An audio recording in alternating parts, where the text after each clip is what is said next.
right, I'm currently reporting from Hustler Casino once again here in Los Angeles.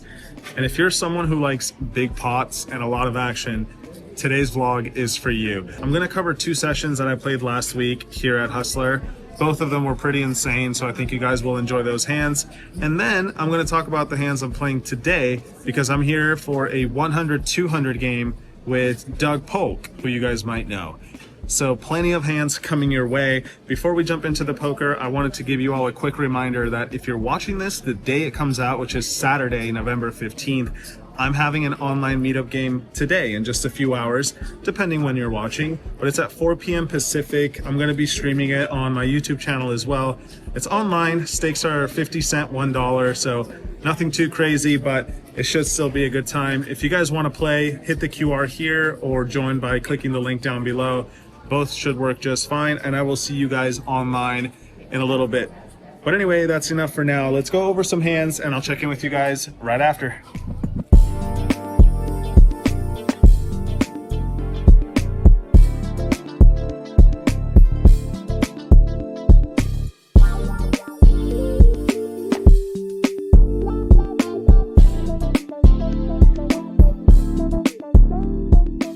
Alright guys, welcome to the madness that is today's video. We're going to cover 3 different streams and they're all insane, so let's just get into it. In the first one, I've got Ace King to start off the night, and long story short, I get into a raising war versus Turbo, who's got Ace Jack, and we have an all-in pre-flop for nearly $100,000 in the middle. We run it just once, and there is no justice in this first hand as he flops a jack, turns a jack, and I river a king just to put a little bit of salt in the wound. So we're gonna give Turbo 50K to start off this vlog. We've got an uphill battle ahead of us. Let's see if pocket sixes can be the remedy. I open it up on the button. Brittany re-raises from the straddle to 10,000, and I decide to make the call in position. We hit middle set on queen six deuce with a flush draw out there. Looks pretty good, and even better when she continues betting, $12,000. I make the call. Could raise sometimes, but I choose to just call. Turn card is the ace of diamonds, so the flush gets there, but that shouldn't be too concerning. Brittany now shoves for 30,000, and if she's got me beat, so be it. I make the call, and I'm happy to see that she's just got top 2. So I hope we can avoid a disaster like the first hand, and sure enough, we can. And this time we win a pot worth a little over 100,000, so we're about even on the night, but there's still plenty of poker left to be played. Here I look down at pocket kings. There's a couple of limps ahead of me with a straddle on too, so I make it $2,000 to go. Coach Collins calls on the button, as do a few of the limpers. So we go multi-way to a board of 10, 5 deuce rainbow. Pocket kings are still looking pretty good, so when it checks to me, I continue betting. Only Big Mike makes the call, and we see the 5 of clubs on the turn. A little concerning maybe, because he certainly could have called the flop with a 5, but that's pretty unlikely, and especially when he called on the flop with another player left to act behind him. I feel like he's not going to have a 5 super often. So I continue betting once he checks to me, and now Big Mike check raises all in. Not the most fun spot now, but I think pocket kings are a little too strong to fold, so I make the call, and he lets me know the bad news that he's got a 5. We run it just once, and there's no king to save me on the river. Another 100K pot. This time it goes in the wrong direction, and we have a roller coaster session on our hands so far.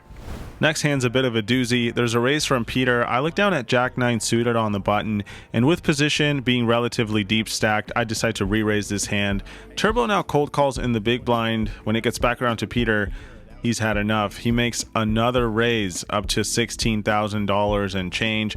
A pretty big bet, but having position and, like I said, many chips left to play for, I decide to make a speculative call with my hand, hoping that maybe we can connect and stack Peter if he's got an overpair or something like that. Turbo makes the call once again, which I think is going to be indicative of pocket pairs, just like the one he's got here, and we take a flop 3 ways of ace, ace, deuce with 1 club. Nothing really going for me aside from a very hopeful backdoor flush draw. Turbo checks, and now Peter bets $7,000. And of course a fold here is completely fine, but the bet is so small relative to the pot size, I think it gives us a nice opportunity to float and perhaps look a bit strong to Peter when I do that. So I put in the money. Turbo also makes the call, which I didn't really want to see, but we go to a turn which is the jack of spades. Turbo checks it again. Peter now checks, and I think we have a good bluff opportunity on our hands now. Of course, you're probably wondering, I've got a jack. Is that really a bluff? I think the answer is almost always yes. Peter put in a big raise pre-flop, and I think he's often going to have pocket pairs like queens, kings, maybe pocket tens. Of course, we beat pocket tens, but he might also have something like queen jack suited or king jack like he does here, and my hand functions nicely as a bluff versus all those holdings. So I assemble a bet of $40,000. A little bit complex here because I'm turning second pair into a bluff, but if Peter makes the call, I'm going to rep the ace on the river and try to get him off of kings or queens, or a better jack like I said. Turbo I'm not too worried about. I still think he's got something not so great, and my suspicions are confirmed when he finally folds his pocket threes. Back around to Peter now, and as you can tell, he's in really good shape statistically with a 97% chance of winning this hand if he sticks around, but it's just not fun in his shoes because, let's face it, if you were him, you would probably think the guy betting 40,000 has an ace, and it seems like he eventually comes to that conclusion by folding his king jack, at which point I turn over jack 9 for the squid game and collect the pot. Nice to get this one through right away on the turn and not have to go for it on the river. That brings us to one of the craziest hands I've played in a while. In this one, Peter opens to 1400, Jeff calls on the button, and I look down at ace jack suited in the small blind. Good enough to re-raise, I think, so that's exactly what I do. Up to 8,000. Peter makes the call, as does Jeff. Nothing too wild so far. We take a flop three ways of jack 9-4.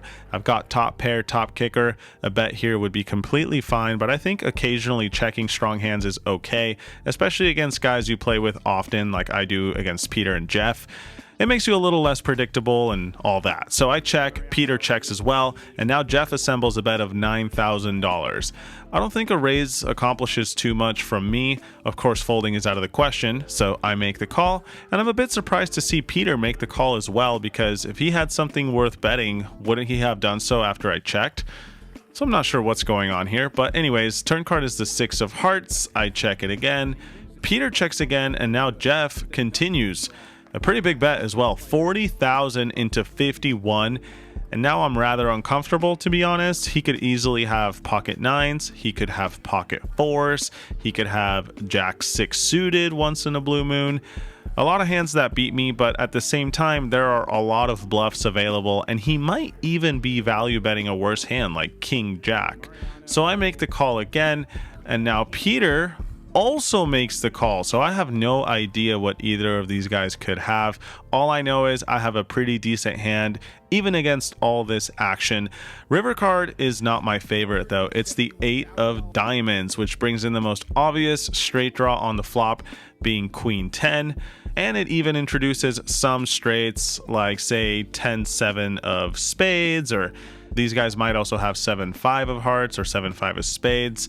So a lot of hands get there. At the same time, ace jack, still a pretty good holding. I check it a third time, and now Peter takes the betting lead after having checked it 3 times. He bets $125,000 directly into Jeff, who very easily could have anything.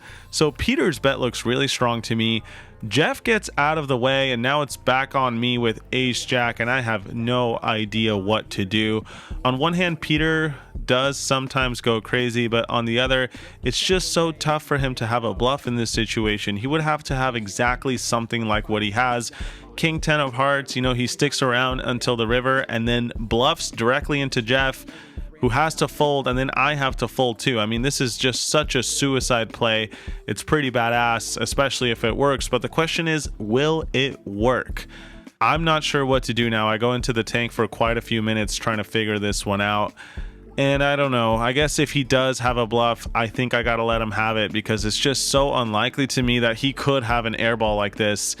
I mean, sure, it's possible, but I think chances are that I'm beat, and in the end, I settle on playing it safe by making the fold, at which point Peter triumphantly flips over the king 10 of hearts, breaking my heart in the process, but you got to tip your cap to the man. It was a very cool play, and he gets this one with sheer brute force. Well, maybe brute calculated force.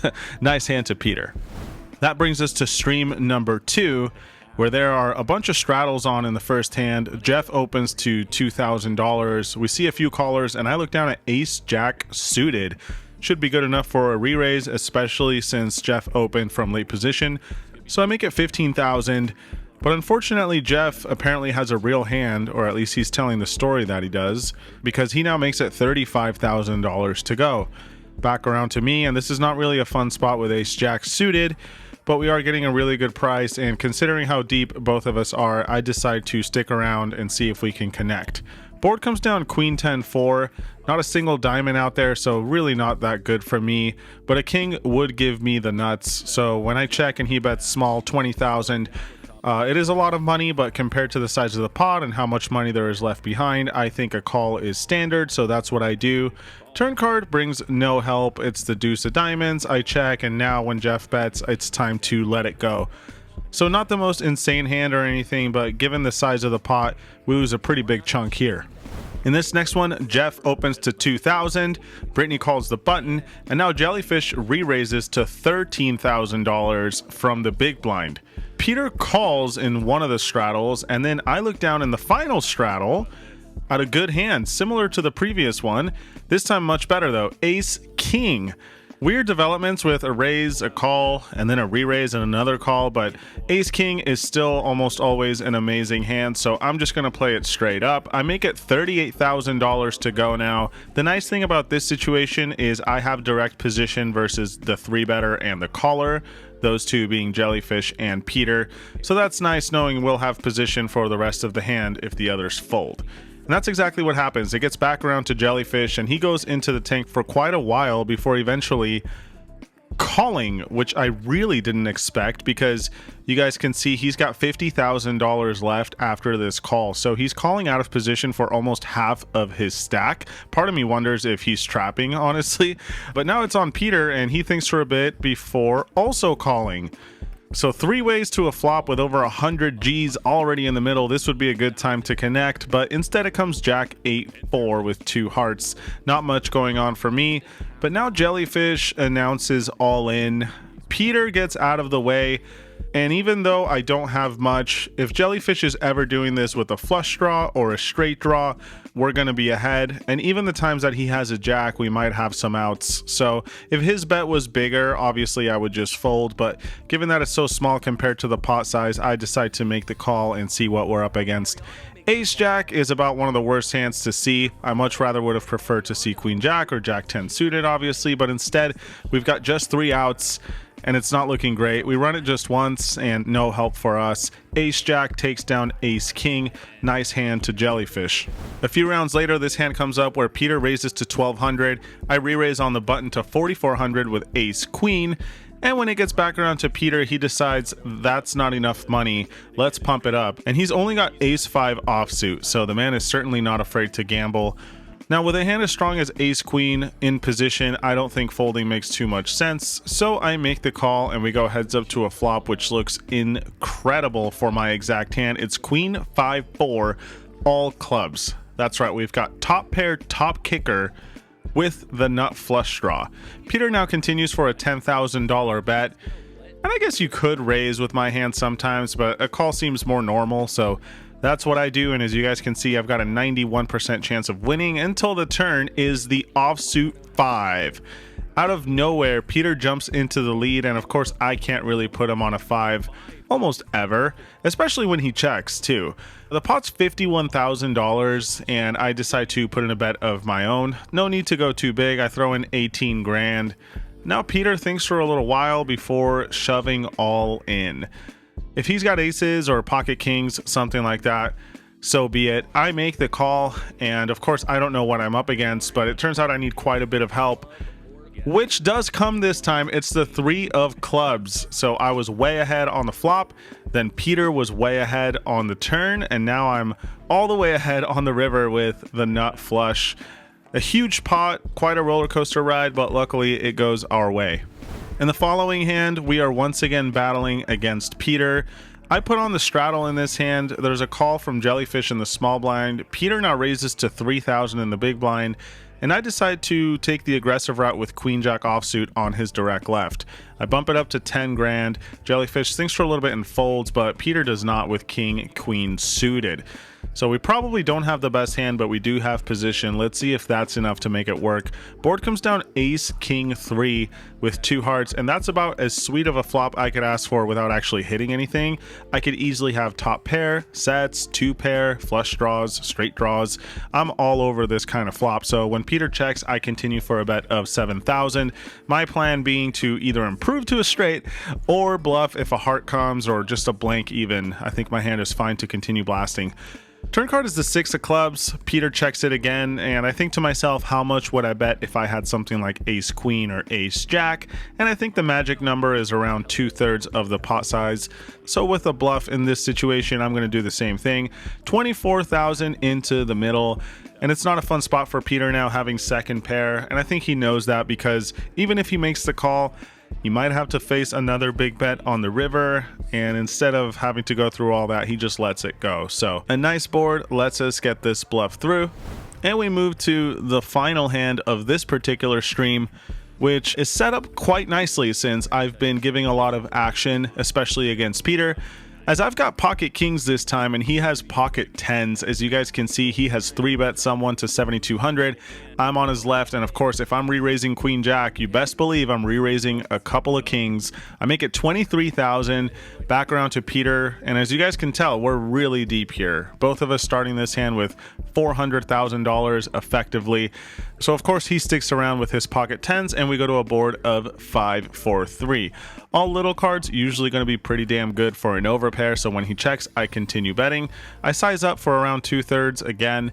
$34,000. Peter with his pocket tens is not loving it, but of course his hand is just way too strong to let go, at least right now. So he sticks around for the 34K, and we go to a turn which is the queen of hearts. I'm not really too concerned with this card unless we're up against pocket queens, which seems super unlikely. He probably would have re-raised me again with that hand pre-flop anyway. So I think he's got a hand exactly like the one he's got.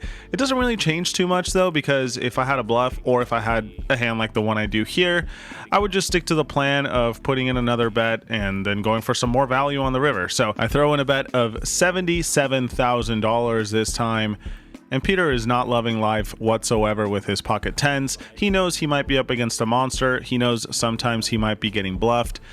But in the end, he decides to live and fight another day. Folds his pocket tens correctly, I might add.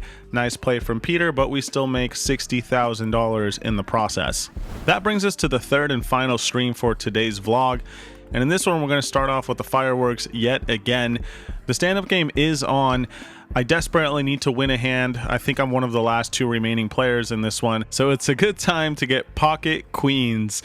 There's a straddle on for 1,600. Airball limps in from the small blind. I make it 9,000.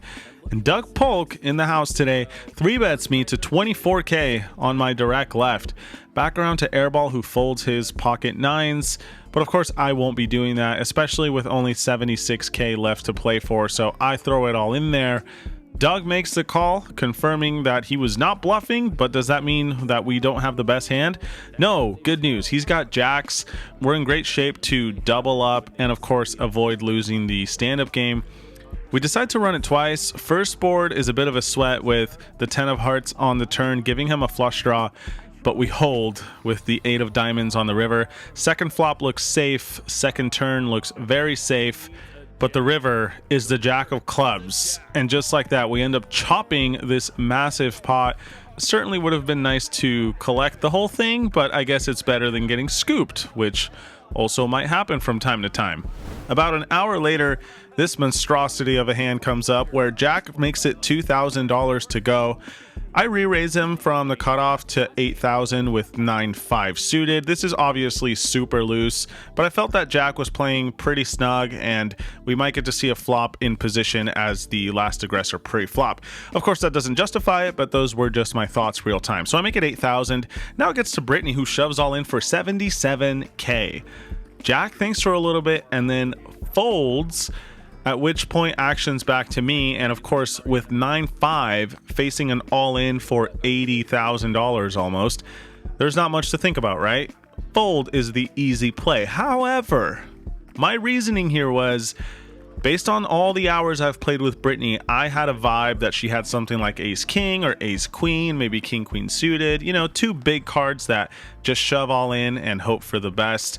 And if that's the case, paired with the fact that Jack likely might have folded some big cards himself, which, as you guys remember, he did with ace queen, then my 9-5 should be live. And especially if she's unsuited, we might be extra live. And all that combined means we might be getting an okay price to make this call. But that's only if all those aforementioned facts are actually true. Are they true? Well, there's no way for me to know in the moment. You kind of just have to go with your gut. And this time you guys can see right on the screen, my gut was right because 9-5 is actually a favorite. 52% favorite versus 48%. Of course, that's taken into account all folded cards. And eventually I make the call, thinking to myself, maybe we're like a 60-40 underdog. How bad could it really be? I didn't know it was this good. I definitely didn't expect to be a favorite, but it's a pretty good situation, all things considered. Flop comes down low cards, but doesn't connect with me. Not even a single diamond out there. Turn cards the Jack of Hearts. This is turning out to be pretty lame. River is the 6 of diamonds. And just like that, ace high scoops versus 9 high. Obviously, this was completely unnecessary, but I guess my one saving grace is we got it in good, just wasn't meant to be. In the next one, I raise it up to 500 with ace 10 suited. Doug re-raises me on my left to 2500. Peter calls on the button. Jellyfish calls in the small blind. Brittany calls in the big blind. And now it's back to me. And look, obviously this is a great spot to 4-bet. Doug could be re-raising me light, and the fact that 3 other players cold call his raise kind of tells me that no one is super strong. Certainly someone could trap once in a while, but I don't think that's going on here, so I put on the squeeze to $15,000. Doug is not convinced as he makes the call. Peter also makes the call on the button with 9-8 offsuit. The man has heart. Now it's on Jellyfish in the small blind, who goes into the tank for a while and says, you know what? I think pocket deuces might be the best hand. I'm all in. And boy, you got to commend his timing because he's correct. Deuces are technically ahead of the field. He's all in for around $57,000. Back around to me, and now I'm quite happy too because even if I have to flip against Jellyfish, say he's got a pocket pair or something like King Jack, whatever, we have all this dead money from Doug and Peter who have put in $15,000 apiece. So I think to myself, if I can raise again and get them to fold, then we have a flip against Jellyfish with $30,000 plus of dead money in the middle, which of course is great for me, it's great for Jellyfish, and it's not great for anyone who folds. That's my plan as I raise it up one more time. $114,000 to go. Doug is out of there with ace jack. Peter is out of there finally with 9-8. And as you guys can tell from the graphic, I've got a 49% chance of winning. Jellyfish has 51. It's a classic flip. But like I said, this is great for both of us because there's, what, 35,000, maybe more, of dead money in the pot. So another high variance situation, but I think it's still a good one. Board comes out 9-7-3 with 1 heart, no help to me. Turn is the 6 of clubs, giving us some additional outs. Now an 8 would give me a straight. But again, not meant to be. It's the 3 of diamonds on the river, and pocket deuces hold, giving Jellyfish almost a triple up. An awesome spot for him, and regrettable outcome for me, but I'm still quite happy with this development. Just didn't go my way this time. And with that, we arrive at the hand of the night, and probably one of the wildest hands I've played in my entire life. Here we go. In this one, airball raises to $3,000. I make it $9,000 on his left with ace king, and now Peter springs into action from the button, bumping it up to $23,000. Back around to airball, who makes the fold, but I won't be doing anything like that with ace king. The question is, do I want to just call and go to a flop, or do we want to put in a 5-bet? And I think both options have a bit of merit. The 5-bet seems appealing because Peter could be really wide, and taking initiative with a hand as good as ace king I think is okay versus a guy who's playing probably a bit too many hands. On the flip side, if we're up against aces, kings, or even queens, we're pumping up this pot out of position, in deep trouble. so that doesn't seem great. But in the end, I kind of just go with my feeling that Peter was a bit out of line, and as you guys can tell, he definitely was, putting in a 4-bet with pocket fives. Anyway, I make it 57,000 to go, and Peter is still not done with the hand. He makes the call. The man has put in over 50k with just a pair of fives, but I guess you have to give him credit because he's got the winner so far. We go off to a flop, which comes down queen, 5, deuce, rainbow. Peter's bravery pre-flop gets rewarded as the man hits middle set, and of course, I'm never going to put him on a set given the pre-flop action. Either way, if I had a strong hand or ace queen or ace king or some random bluff, all my hands I think would just continue betting for half pot. So that's what I do here. I throw in $60,000. Peter appears to think for a little bit, but of course he's just dreaming about the mirage, and he makes the call. At this point, I'm thinking to myself, certainly don't love the developments, but if I had aces, kings, ace queen, you know, anything strong, even pocket queens, all those hands would continue piling in money. So we have to have some form of balance here. Can't just be betting good hands and checking weak ones all the time. Turn card is not too shabby. It's the 10 of spades. And now I'm like, well, I have a straight draw to go along with my 2 overs. And I think this might be one of those situations where a bluff is in order. If I had aces, I would shove. If I had kings, I would shove. If I had pocket 10s, if I had ace queen, all those hands would go all in for value. And I think ace king is a good candidate to balance that out with. Now, certainly it's not fun to shove $220,000 when you might be nearly drawing dead. But sometimes I like to just stick to my guns. If I feel like a play is the right play to make, I go with it. Live by the sword, die by the sword.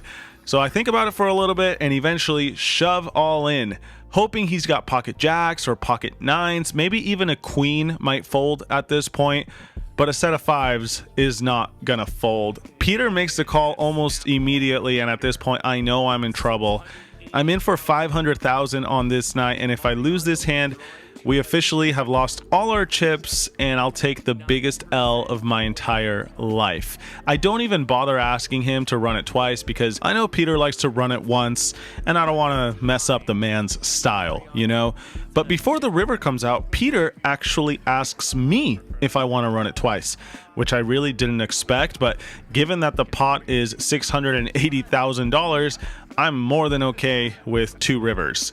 So that's what we decide to do. First one comes out a 6. That, of course, is no help to me. Only a jack will save me at this point. And what do you know, guys? The second river is a jack. A very unexpected jack. But boy, is it the most beautiful jack of spades I've ever seen. We end up chopping this pot, and I somehow make money in the process. 1,800 bucks. That's right. Peter and I both win $1,800. And just like that, we avoid the biggest L of my entire life. You can imagine how the table reacted here. This one was pretty insane, but we've all heard the saying, fortune favors the bold. And I think it was pretty bold to shove all in for 220,000 with just a straight draw. So the poker gods take a bit of pity on me. We chop this one up, and that wraps up this third and final stream. As always, I hope you guys enjoyed the hands, and stay tuned for some final thoughts.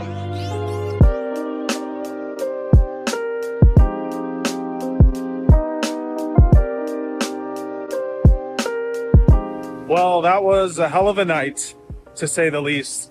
Oh, I guess it's raining here in Los Angeles. That doesn't happen too often. You know what else doesn't happen too often? Losing $200,000 in a night of 100, 200, no limit. But that's what happened to me tonight. And honestly, I should count my blessings because I was one card away from losing 500K, which by far would have been the biggest loss of my entire life. So walking away with 300,000 after being in for 500 feels like a win today. But jokes aside, it kind of just felt like nothing was going my way today. And despite trying to get into as many good situations as I could, which I was able to find a few, like the queens versus jacks and the ace 10 versus deuces with all the dead money, it just didn't pan out. And when you lose some big pots and can't win a lot of big pots, the math is not going to work out for you. So it was an expensive night, but at least there were those other hands from last week's stream that you guys just saw. With those taken into account, I'm around break even. I think across the 3 sessions, I won some money, which is always good. But of course, would have been nice if tonight wasn't such a disaster.